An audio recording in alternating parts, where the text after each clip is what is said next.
यार देखो, सरवाइव करने के लिए ऐसा करना ही पड़ता है। यहाँ पर आपको खुद को समझदार बनना पड़ेगा।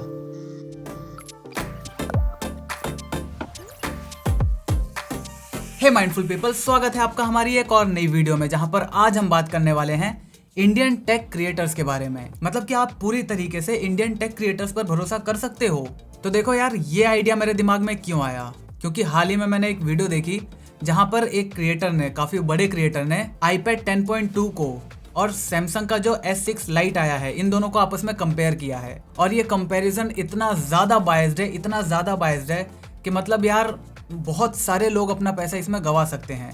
मतलब इन द सेंस गवा नहीं सकते, लेकिन जो उन्हें वैल्यू मिलनी चाहिए वो उनको ऑब्वियसली नहीं मिलेगी।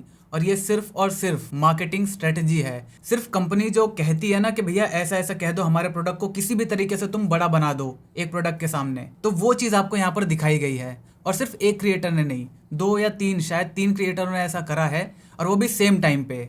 देखो, किसी भी प्रोडक्ट की जब, जैसे अब मैं हूँ एक क्रिएटर, अगर मुझे कोई कंपनी प्रोडक्ट देती है और मैं अगर सरवाइव करना चाहता हूँ, मैं मतलब जैसे मैंने बहुत सारी टीम ले रखी है, मैंने बहुत बड़ा एक रेंट पे ले रखा है अपना ऑफिस, लाइट, एडिटर्स और जो मैनेजर्स हैं वो सब कुछ हायर कर रखे हैं, तो ऑब्वियसली मुझे कमाई करनी पड़ेगी। और इस लॉकडाउन में जो हमारी इनकम है वो लगभग 50% से भी नीचे गिर चुकी है। तो ऑब्वियसली अगर उन्हें स्मूथ रनिंग करनी है, चीज़ें मतलब स्मूथ जैसी चल रही हैं वैसी चलाते रहना है, तो उन्हें ये सारी चीज़ें करनी पड़ेंगी। उन्हें बायस्ड बनना पड़ेगा।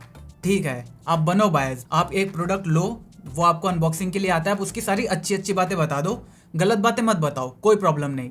लेकिन अगर आप 2 प्रोडक्ट को एक साथ रख के उन दोनों को कंपेयर कर रहे हो, तो यार उसमें तो कम से कम आप ठीक बताओ, कम से कम उसमें तो चीजें ढंग से बताओ। यहाँ पर प्रॉब्लम ये हो रही है कि पहली बात, ये जो S6 लाइट है ये आया था जून में, तो इसका कंपैरिजन अब क्यों, अब क्या मतलब बनता है इसका। नंबर 2, जो दूसरी प्रॉब्लम ये है वो ये है कि इस वीडियो में, जो मैंने एक वीडियो देखी पर्टिकुलरली, मैं उसी वीडियो के बारे में बताऊंगा क्योंकि सबसे गलत मुझे वही वीडियो लगी। तो उस वीडियो में जो iPad है उसकी जितनी भी अच्छाई है, मतलब 1 या 2 ही अच्छाई बताई है, और वो अच्छाई भी जो बताई है वो मतलब बस ऐसे ही बता दी कि यार इसमें ये है, इसमें ये है, ऐसे करके, मतलब कोई मतलब ही नहीं। मतलब ऐसा लग रहा था कि वो चाहते ही नहीं है इसकी अच्छाई बताना, लेकिन बस बतानी पड़ रही है वरना साफ साफ बायस लग जाएगी। लेकिन कैमरे के पीछे हम हैं, हमें पता है कंपनीज क्या कहती हैं आपको। मतलब मेरे पास भी बहुत सारे ऐसे कंपनीज के वो आ चुके हैं मेल कि भैया आप हमारी ये ऐप को प्रमोट कर दो, इस ऐप को प्रमोट कर दो। पता है वो जो लाइनें वाली ऐप आती है ना, कि मतलब आप प्रेडिक्ट करो कि अब लाइन ऊपर जाएगी नीचे जाएगी, स्टॉक वाली, कि स्टॉक मार्केट है ये। तो भाई इन सब मामलों में कभी भी मत पड़ना। मेरे पास बहुत सारे मेल आ चुके हैं, 500, 1000 डॉलर तक के वो आ चुके हैं। मतलब 70,000 रुपए आपको देने के लिए तैयार हैं वो लोग, कि 70,000 रुपए ले लो और प्रमोट कर दो हमारा ये, कि लाइन ऊपर जाएगी या नीचे जाएगी। तो भाई अगर मैंने एक बार आप लोगों का भरोसा खो दिया ना, तो यार पैसे तो मैं लगातार वीडियोस बना के कमा ही सकता हूँ। ये दूसरा चैनल भी मैंने पैसे कमाने के लिए ही बनाया है, लेकिन इस तरीके से नहीं कि आपको कुछ भी बता दे, आपका नुकसान हो जाए। मैं कभी भी आपका नुकसान नहीं चाहूंगा। वेल, शायद कोई भी क्रिएटर नहीं चाहेगा, आई गेस। अगर आप एक अच्छे लेवल पर पहुंच जाते हो तो आप नहीं चाहोगे सामने वाले का नुकसान हो। लेकिन जो इस वीडियो में बताया गया है, इसमें भी अगर आप सैमसंग गैलेक्सी S टैब ले लेते हो तो आपका बहुत ज्यादा नुकसान नहीं होगा। लेकिन फिर भी जो फेयर कंपैरिजन है, कम से कम वो तो आपको पता ही होना चाहिए। तो इस वीडियो में हम उसी फेयर कंपैरिजन के बारे में बात करेंगे। अब मैं वो वीडियो आपको चला के तो नहीं दिखा सकता फॉर ऑब्वियस रीजंस, लेकिन मैं आपको उन्हीं पॉइंट्स को रिक्रिएट करूंगा कि कैसे उसमें जो चीजें बताई गई हैं वो गलत है, और जो मैं बता रहा हूँ वो एक न्यूट्रल पॉइंट ऑफ व्यू है, बिल्कुल न्यूट्रल। तो जो बात उन्होंने सबसे पहले बताई वो बताई इन हैंड फील की, मतलब हाथ में वो कैसा लगता है। उस वीडियो में दिखाया गया कि S6 लाइट को आप एक हाथ से पकड़ सकते हो, और जो iPad है उसको एक हाथ से नहीं पकड़ सकते। वेल, ये एक टैबलेट नहीं है, हम एक हाथ से क्यों पकड़ेंगे उसे। ऑब्वियसली जो टैब होते हैं वो एक हाथ से पकड़ने के लिए बने ही नहीं होते। अगर आप एक हाथ से पकड़ भी लेते हो, मान लो किसी काम से, ऐसे करके तो फिर भी नहीं पकड़ोगे, आप उसको ऐसे करके पकड़ोगे, ऐसे, मतलब अगर इतना भी बड़ा है तो भी आप उसको ऐसे करके पकड़ोगे और ऐसे लिखोगे, अगर आपको किसी कारणवश लिखना भी पड़ जाए। लेकिन कोई ऐसे करके टैबलेट को क्यों पकड़ता है, ऐसे करके। दूसरी बात कर लेते हैं हम इसके डिस्प्ले के बारे में। सैमसंग S6 लाइट में आपको 10.2 इंच का डिस्प्ले मिलता है और iPad में आपको 10.4 इंच का डिस्प्ले मिलता है। और अब आते हैं हम यहाँ पर एक इंटरेस्टिंग बात पर। उस वीडियो में बताया गया है कि iPad का जो स्क्रीन है वो थोड़ी सी बड़ी है S6 लाइट के मुकाबले, और इस वजह से मतलब ये वो वजह है जिसकी वजह से आईपैड का PPI ज्यादा है S6 Lite के मुकाबले। यार PPI का मतलब होता है पिक्सल पर इंच, यानी कि 1 इंच के अंदर कितने पिक्सल होंगे। इसका डिस्प्ले की साइज से क्या लेना देना। मतलब ये जो पॉइंट है ना, इस तरीके से जो पॉइंट बताए गए हैं, कोई सेंस ही नहीं बनता इस बात का। पिक्सल डेंसिटी का मतलब ही होता है कि 1 इंच के अंदर कितने पिक्सल हैं। फॉर एग्जाम्पल, सिर्फ एग्जाम्पल, ये मटेरियल और ये मटेरियल दोनों सेम डेंसिटी, दोनों की डेंसिटी बिल्कुल सेम है, तो अब इन दोनों की भी तो डेंसिटी सेम हो सकती है ना। ऑब्वियसली मास भले ही इसका ज्यादा है इसका कम है, लेकिन डेंसिटी तो दोनों की सेम हो सकती है ना, मास अपॉन वॉल्यूम। तो बिल्कुल इसी तरह डिस्प्ले का साइज कुछ भी हो, लेकिन 1 इंच के अंदर हमें पिक्सल्स कितने डालने हैं ये तो हम डिसाइड करेंगे ना। और जितने ज्यादा 1 इंच के अंदर पिक्सल होंगे, इमेज उतनी ही ज्यादा शार्प और उतनी ही अच्छी दिखाई देगी। आईपैड के अंदर आपको IPS स्क्रीन मिलती है, जबकि S6 Lite के अंदर आपको TFT स्क्रीन मिलती है। अब IPS और TFT क्या होता है इसके बारे में मैं एक डिटेल वीडियो बनाऊंगा, जब मैं डिस्प्ले का सारा टेक्नोलॉजी आपको समझाऊंगा। लेकिन अभी के लिए बस इतना सुन लो कि IPS जो है वो TFT से अच्छी होती है, तो इसी वजह से डिस्प्ले के मामले में आईपैड ज्यादा अच्छा है। और इस बात को उन्होंने बहुत ही लाइटली बता दिया कि हाँ चलो ठीक है, अच्छा है आईपैड का। इसके बाद आ जाते हैं हम सिक्योरिटी के ऊपर। आईपैड के अंदर आपको डेडिकेटेड एक टच सेंसर मिला है, जबकि S6 Lite में ऐसा कुछ भी नहीं है। उसमें सिक्योरिटी के नाम पे सिर्फ फेस अनलॉक है। और हम सब जानते हैं कि एक सॉफ्टवेयर बेस्ड सिक्योरिटी सिस्टम एक हार्डवेयर बेस्ड सिक्योरिटी सिस्टम से कितना अलग होता है। सॉफ्टवेयर बेस्ड कभी भी इतना परफेक्ट नहीं हो सकता जितना एक dedicated hardware based security system होता है। इसीलिए सिक्योरिटी के मामले में आईपैड फिर से आगे निकल जाता है, और इस बात को भी उन्होंने बिल्कुल भी हाईलाइट नहीं करा। अब आते हैं हम नेक्स्ट पॉइंट पर। तो इस पॉइंट में भी शायद उन्होंने ठीक से रिसर्च नहीं करी थी, क्योंकि आईपैड में आपका A10 चिप लगा है, और उन्होंने कहा कि A10 आज से 2 साल पहले आया था, जबकि A10 2016 में आया था, यानी कि आज से 4 साल पहले। और S6 Lite में आपको मिलता है Exynos का 9611। अब Exynos के प्रोसेसर कैसे होते हैं ये आप मुझसे बेहतर जानते होंगे, लेकिन चलो फिर भी मान लेते हैं कि वो प्रोसेसर अच्छा है। ठीक है, वो 10 नैनोमीटर, जो Exynos का प्रोसेसर है वो 10 नैनोमीटर पर है, और जो A10 है वो 16 नैनोमीटर पर है। तो ऑब्वियसली अगर आपने मेरी प्रोसेसर वाली वीडियो देखी होगी तो उसमें आपने देखा होगा कि जिसका भी नैनोमीटर कम है, मतलब जिसके भी ट्रांजिस्टर का साइज कम है, वो प्रोसेसर ज्यादा अच्छा है। लेकिन मैंने वीडियो के लास्ट में ये भी बताया था कि सिर्फ ये चीज, केवल इतनी सी चीज इस बात का फैसला नहीं करती कि ओवरऑल प्रोडक्ट परफॉर्म कैसा करेगा। यहाँ पर आप देख सकते हो इन दोनों का ही Geekbench स्कोर, मतलब दोनों में कंपैरिजन का कोई चांस ही नहीं बच रहा है। अब हाँ, ऑब्वियसली अगर आप इन दोनों ही चीजों में डे बाय डे मतलब रोज का काम कर रहे हो तो आपको कोई भी प्रॉब्लम नहीं आएगी। S6 Lite में भी आप रोज का काम जो कर रहे हो, जैसे मूवी देखना हो गया या फिर न्यूज आर्टिकल पढ़ना हो गया, यूट्यूब वीडियोस देखना हो गया, ये काम आप कर रहे हो, कोई प्रॉब्लम नहीं आएगी, ना आईपैड में आएगी ना S6 में आएगी। और अगर आपको सिर्फ यही काम करना है तो आप S6 Lite के लिए जा सकते हो, कोई इशू नहीं है। लेकिन क्या आपको उसमें सिर्फ यही काम करना है, मतलब सिर्फ वीडियोस और मूवीज ही देखनी है? नहीं ना, मोस्ट ऑफ द लोगों को ऐसा नहीं करना। उनको एक टैबलेट चाहिए होता है, स्पेशली आज के टाइम में। या तो उन्हें प्रेजेंटेशन बनानी है, या फिर अगर उन्हें ये चाहिए तो अपने बच्चों के लिए चाहिए, जो कि स्कूल के लिए वो लोग यूज कर सकें। और जब हम बात करते हैं स्कूल की, तो वहां पर आ जाता है राइटिंग प्रोसेस का, मतलब कि पेंसिल्स का। अब अगर मैं बात करूं S6 Lite की, तो इसमें आपको 28,000 के अंदर पेंसिल भी मिल जाती है, जिसका यूज करके आप उसके ऊपर लिख सकते हो। लेकिन आईपैड के साथ आपको पेंसिल नहीं मिलती। आपको ये पेंसिल 8 या 8,500 रुपए, कभी कभी जो जनरेशन 1 की पेंसिल है वो 8,000 में भी मिल जाती है, तो वो आपको यहाँ पर अलग से खरीदनी पड़ेगी। मैंने जो वीडियो देखी थी उसमें उन्होंने बताया कि जो पेंसिल मिलती है वो आपको 10,000 में एक्स्ट्रा खरीदनी पड़ेगी। मतलब यार उन्होंने शायद बिल्कुल भी रिसर्च नहीं करी थी इस वीडियो को बनाने से पहले। मतलब उन्होंने ये भी नहीं बताया कि इस आईपैड में जो जनरेशन 2 वाली पेंसिल है जो 10,000 की मिलती है वो इसमें यूज ही नहीं होगी, क्योंकि वो चार्ज ही नहीं हो पाएगी। क्योंकि जनरेशन 1 वाली जो पेंसिल थी उसको इसके पिछवाड़े में लगाना पड़ता था, मतलब ये जो डॉक होता है ना, यहाँ पे आपको लगाना पड़ता है चार्ज करने के लिए, जो कि ऑब्वियसली बहुत ही भद्दा लगता है। और ये आपके मतलब पेंसिल की उसके लिए भी ठीक नहीं है।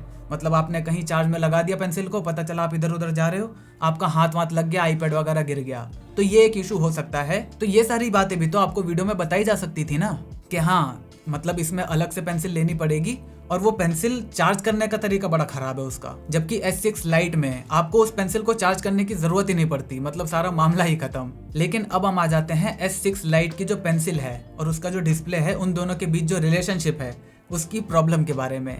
और प्रॉब्लम ये है कि आपको इसके अंदर S6 लाइट के अंदर बहुत ज़्यादा लैग मिलेगा। मतलब उन्होंने अपनी वीडियो में पेंसिल हल्के से तो चला के बता दी, लेकिन अगर कोई प्रोफेशनल है, कोई स्टूडेंट है, तो वो इतने धीरे धीरे थोड़ी लिखता है किसी भी चीज़ को। वो तो बहुत जल्दी जल्दी लिखने की कोशिश करता है। कोई भी नोट्स लेगा, कोई भी ड्राइंग बनाएगा, वो जल्दी जल्दी बनाएगा, ऑब्वियसली बात है। तो इसीलिए अगर आप S6 लाइट में जल्दी से कोई भी चीज़ करते हो तो उसमें आपको बहुत ज़्यादा नोटिसेबल लैग देखने को मिलेगा। मतलब कि उसमें आपको शायद आधे सेकंड तक का भी लैग देखने को मिल सकता है। मतलब आपने ऐसे ड्राइंग बनाई तो लाइन पीछे से चल के आती है, लेकिन वहीं आईपैड में नंबर 1 आपको बहुत सारे एंगल्स मिल जाएंगे। फॉर एग्जाम्पल, अगर ये पेन है, मैं इस पे ऐसे करके लिख रहा हूँ, ये आईपैड है, ठीक है, मैं ऐसे करके लिख रहा हूँ तो भी ये चलेगा, ऐसे करके लिख रहा हूँ तो भी ये चलेगा। लेकिन S6 लाइट में अगर आप इतना स्टीप एंगल करते हो ना, तो वो लिख पाना उतने अच्छे से नहीं लिख पाएगा जितना एक आईपैड वाली आई पेंसिल लिख पाएगी। इसीलिए माना कि आपको यहाँ पर 8,000 रुपए ज्यादा देने पड़ रहे हैं, लेकिन जो आपको एक्सपीरियंस मिलेगा वो बहुत ज्यादा अच्छा मिलेगा। आप S6 लाइट अगर एक बार ले लोगे तो हो सकता है आप 1 महीने, 2 महीने, 3 महीने तक उसे यूज करो, लेकिन उसके बाद जो पेंसिल का यूज है मेरे हिसाब से तो वो खत्म ही हो जाएगा, क्योंकि आपको बिल्कुल भी मजा नहीं आएगा उसमें नोट टेकिंग में। लेकिन वही बात करते हैं अगर आईपैड में, तो शायद आपका पढ़ने में और ज्यादा मन लग जाए। वो इतना स्मूथ चलता है, इतना अच्छे से चलता है कि आपको लिखने में इतना मजा आने लगेगा कि शायद आपकी पढ़ाई का जो टाइम है वो और ज्यादा बढ़ जाए। आप उसमें नोट्स और अच्छे से ले सकते हो। और नंबर 2, जो आईपैड के लिए एप्स बनाए जाते हैं उसके बारे में भी कोई बात नहीं करता। एक ऐप जो आपका एंड्रॉइड में चल रहा है और सेम ऐप जो आपका आईफोन में चल रहा है या आईपैड में चल रहा है, इन दोनों में बहुत ज्यादा अंतर रहता है। आईपैड के ऐप्स या आईफोन के ऐप्स हमेशा बहुत अच्छा परफॉर्म करते हैं। मतलब जैसे आप नोट टेकिंग कर रहे हो या किसी को कुछ ईमेल कर रहे हो या फिर ड्राइंग बना रहे हो, तो वो आपको एंड्रॉइड में और आईपैड में बहुत अलग एक्सपीरियंस देखने को मिलेगा। और इस एक्सपीरियंस के बारे में लोग बात नहीं करते। यार अगर आप एक प्रोडक्ट के बारे में बात कर रहे हो तो उसके एक्सपीरियंस के बारे में भी तो बात करो। उसे यूज करने के बाद आपको खुशी तो मिलनी चाहिए, इतना पैसा आप लगा रहे हो। अब हम बात करते हैं इन दोनों की स्टोरेज के बारे में। तो देखो, स्टोरेज के मामले में हाँ, S6 लाइट बढ़िया है। किस केस में, ध्यान से सुनना। अगर आपको वीडियोस जो आप पढ़ाई कर रहे हो उसके लेक्चर्स वगैरह को स्टोर करके रखना है, तो हाँ, ऑब्वियस सी बात है आपको S6 लाइट की तरफ जाना चाहिए। क्यों? क्योंकि आप इसमें 1 TB तक की मेमोरी कार्ड इंसर्ट कर सकते हो, लेकिन आप आईपैड में ऐसा नहीं कर सकते। तो अगर ऐसी आपकी रिक्वायरमेंट है तो S6 लाइट आपके लिए बेस्ट है। लेकिन अगर हम स्टोरेज में ही दूसरे पॉइंट पर आते हैं तो वहां पर आ जाता है आपके नोट्स। जो आप नोट्स स्टोर करते हो वो कहाँ पर स्टोर करोगे? तो मेरा रिकमेंडेशन है तो वो ये है कि आप कभी भी मेमोरी कार्ड पर भरोसा मत करो, क्योंकि जो नोट्स आप लेते हो वो आपका पर्सनल एक्सपीरियंस है। आपने एक पेज पर कहाँ पर स्टार बनाया है, उस स्टार का मतलब क्या है, वो सिर्फ आपको पता होता है। आपने कहीं भी एक नोट लिया, उसमें रेड पेन से क्या लिखा है, ग्रीन पेन से क्या लिखा है, वो चीज आपको पता है। इसीलिए अगर आपको नोट्स को स्टोर करके रखना है तो उसके लिए सबसे बेस्ट ऑप्शन है क्लाउड स्टोरेज। लेकिन हाँ, ध्यान रहे, अपना फैसला बनाने से पहले आपको ये कंफर्म पता होना चाहिए कि आप जो चीज ले रहे हो उसका काम क्या है। पता चला कि आपने S6 लाइट ले तो लिया कि मैं बहुत सारे वीडियो लेक्चर स्टोर करूंगा, लेकिन आप उसमें कुछ लेक्चर स्टोर ही नहीं कर रहे। आपको जितने भी नोट्स हैं वो हैंड रिटन ही लेने पड़ रहे हैं, तो इस मामले में आपका एक्सपीरियंस भी खराब हो जाएगा। तो ये बात भी आपको ध्यान में रखनी चाहिए। अब आते हैं हम आईपैड के एक और नेगेटिव पॉइंट पर, कि इसमें आपको मिलता है लाइटनिंग पोर्ट, जबकि S6 लाइट में आपको मिलता है टाइप सी पोर्ट। अब देखो इन दोनों में अंतर क्या है। टाइप सी पोर्ट, इसकी जो एक्सेसरीज हैं वो आपको बहुत सारी मिल जाएंगी और बहुत सस्ते में मिल जाएंगी। और नंबर 2, आपका जितने भी फोन आ रहे हैं, अब जितने भी नए फोन्स आ रहे हैं उनमें टाइप सी चार्जिंग ही मिलती है। तो आप कहीं भी अगर बाहर जा रहे हो तो आपको 2 अलग अलग केबल ले जाने की जरूरत नहीं है। आप सिर्फ एक ही केबल लेके जाओ, उससे अपना फोन और उससे अपना टैबलेट दोनों ही चार्ज कर सकते हो। लेकिन वहीं पर अगर हम आईपैड पर आ जाते हैं तो नंबर 1, आपको हमेशा 2 केबल साथ में रखनी पड़ेगी अगर आपके पास आईफोन नहीं है तो। अगर आपके पास आईफोन है फिर तो कोई बात ही नहीं है। अगर आईफोन नहीं है तो आपको 2 केबल रखनी पड़ेगी, एक फोन के लिए, एक टैबलेट के लिए। नंबर 2, जितनी भी आपकी लाइटनिंग पोर्ट की एसेसरीज होती हैं, जैसे कन्वर्टर हो गया, मतलब 3.5 में कन्वर्ट करने वाला जो डोंगल होता है वो हो गया, या फिर जितनी भी दूसरी एक्सेसरीज हैं वो सब टाइप सी वाली एक्सेसरीज से काफी ज्यादा महंगी होती हैं। अब ऐसा क्यों? क्योंकि देखो, मान लो कि आप एक कंपनी खोलना चाहते हो और आप टाइप सी की एक्सेसरीज बनाना चाहते हो, तो आप डायरेक्ट बनाओ और उसको मार्केट में बेच दो, कोई प्रॉब्लम नहीं। लेकिन अगर आप ऐसा ही काम करना चाहते हो लाइटनिंग पोर्ट के साथ, तो उससे पहले आप जो वो लाइटनिंग पोर्ट यूज कर रहे हो उसकी रॉयल्टी आपको एप्पल को देनी पड़ती है। तो ये बात एप्पल की बहुत ज्यादा खराब है। हाँ जी, तो इतने सारे पॉइंट्स को गिनने के बाद अब लास्ट में आ जाते हैं हम इसकी प्राइसिंग के बारे में। S6 Lite आपको 28,000 रुपए तक का मिल जाएगा, जबकि iPad आपको 30,000 रुपए के आसपास मिलेगा और उसके ऊपर से आपको 8,000 रुपए की पेंसिल भी लेनी पड़ेगी। तो कुल मिलाकर इन दोनों के जो प्राइस डिफरेंस आ जाता है वो आ जाता है 10,000 रुपए का। तो अब ये जो 10,000 रुपए लगाओगे इसके बदले में आपको क्या मिलेगा, तो देखो यहाँ पर 2 पॉइंट्स आ जाते हैं। नंबर 1, अगर कोई मिडिल क्लास फैमिली का लड़का बच्चा अगर एक टैबलेट लेता है तो ऑब्वियसली उसके घर वाले या जो भी उन्हें दिला रहा है सामान, वो यही चाहेगा कि वो प्रोडक्ट एटलीस्ट 2 साल तक तो चले ही चले। अब हाँ, S6 Lite 2 साल तक चल जाएगा, लेकिन 1 साल बाद जो आपका एक्सपीरियंस का ग्राफ होगा ना, मतलब यहाँ से लेके वो ऐसे गिरता चला ही जाएगा ग्राफ, तो 1 साल के बाद ही वो प्रोडक्ट आपको मतलब यूज करने का मन ही नहीं करेगा। लेकिन वहीं अगर आप iPad लेते हो, मतलब 10,000 रुपए ज्यादा लगा देते हो पहली बार में, तो इसकी वजह से आप एटलीस्ट कम से कम मैं बता रहा हूँ 2 साल तक तो उसे बहुत ही प्यार से यूज करोगे, बहुत अच्छे से। आपको ये प्रोडक्ट यूज करने का मन करेगा, आप ढूंढोगे कि यार मेरा iPad कहाँ है, मुझे नोट्स लिखने हैं, मुझे ड्राइंग बनानी है। और नंबर 2, ऑब्वियस सी बात है, अगर आप टैब ले रहे हो और आप एक स्टूडेंट हो तो आप गेमिंग तो जरूर ही करोगे। तो मैं ये बात पक्का मैं लिख के दे सकता हूँ कि 1 साल बाद S6 Lite में PUBG चला पाना ऑलमोस्ट एक घटिया एक्सपीरियंस बन जाएगा। मतलब आप उसमें बिल्कुल भी मजा नहीं ले पाओगे अपने PUBG का, अगर आप खेलना चाहते हो तो। iPad का परफॉर्मेंस S6 Lite से GPU के मामले में 2 गुने से भी ज्यादा है। मतलब iPad का ऑप्टिमाइजेशन इतना ज्यादा अच्छा होता है। तो देखो यार, जैसा कि मैंने आपको बताया कि ये जो यूट्यूबर्स हैं, आपको इन पे भरोसा करना चाहिए या नहीं करना चाहिए। तो यार ये बात कह पाना बहुत ज्यादा मुश्किल है, क्योंकि बहुत टाइम ऐसा होता है जब वो लोग खुद प्रोडक्ट को लेते हैं, और जब भी वो खुद प्रोडक्ट को लेंगे ना तो हमेशा आपको सच्चा ओपिनियन देने की कोशिश करेंगे। यार यकीन मानो, हम में से कोई भी नहीं चाहता कि आपको कोई गलत इन्फॉर्मेशन पहुंचे, लेकिन जब बात आ जाती है किसी के सर्वाइवल की ना, जैसे अब उन्होंने बहुत सारी टीम ले रखी है, बहुत सारे एडिटर्स हैं, बहुत सारी चीजें, बहुत सारे फैक्टर्स हैं यार। अगर बात आ जाती है सर्वाइवल की तो सामने वाला कुछ भी कर सकता है। तो इसीलिए यहाँ पर आपको खुद को, जो यूजर है, जो देख रहा है, उसको समझदार बनना पड़ेगा। उसको कुछ पॉइंट्स ऐसे ध्यान में रखने पड़ेंगे जो ये बताए कि ये वीडियो सही है या गलत है। आप किसी भी अच्छे रिव्यूअर को देखो जो अच्छा रिव्यू करता है, जैसे C4E है, आप उनको देखो। वो किसी भी 2 प्रोडक्ट को अगर कंपेयर कर रहे होंगे तो दोनों की ही अच्छाई को भी उतने ही अच्छे से डिस्क्राइब करेंगे जितना उन दोनों की बुराई को आपस में। जैसे फॉर एग्जाम्पल अभी Xiaomi का जो नोटबुक आया है, जो लैपटॉप है, उसका जो ट्रैक पैड है वो कितना घटिया है। आपने कितने यूट्यूबर से सुना, किसी ने उसके ट्रैक पैड की बात करी? नहीं ना। C4E ने बताया कि उसका ट्रैक पैड का जो एक्सपीरियंस है, जो मतलब आप उसे यूज करते हो, वो कितना बेकार है। और यकीन मानो, अगर आपने इस एक्सपीरियंस वर्ड को कभी एक्सपीरियंस नहीं किया है ना, तो आप इस चीज को नहीं समझ पाओगे। आपको पता चलेगा कि अगर आप अच्छा प्रोडक्ट यूज करते हो तो आपको वो यूज करने में कितना मजा आएगा।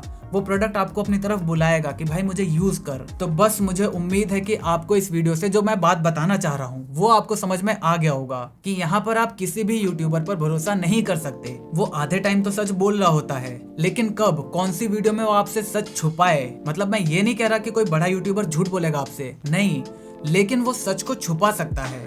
तो आपको ये बात ध्यान रखनी है और आपको उस सामने वाले के दिमाग के साथ खेलना है। मतलब देखना है कि वो प्रोडक्ट के बारे में अच्छाइयाँ कितने अच्छे से बता रहा है और उसकी बुराइयाँ कितने अच्छे से बता रहा है। तो इससे आप जज कर सकते हो कि एक रिव्यू सच है या फिर बायस्ड है। वैसे ये जॉनरा मेरा नहीं था, लेकिन फिर भी मैंने सोचा कि चलो एक वीडियो बना के आपको बता देता हूँ। मुझे उम्मीद है आपको पसंद आई होगी, और अगर ऐसा है तो वीडियो को लाइक कर देना, चैनल को सब्सक्राइब करके इस घंटे वाले बटन को दबाना बिल्कुल भी मत भूलना, क्योंकि हम ऐसे ही ज्ञान बांटते रहते हैं। जय हिंद, वंदे मातरम।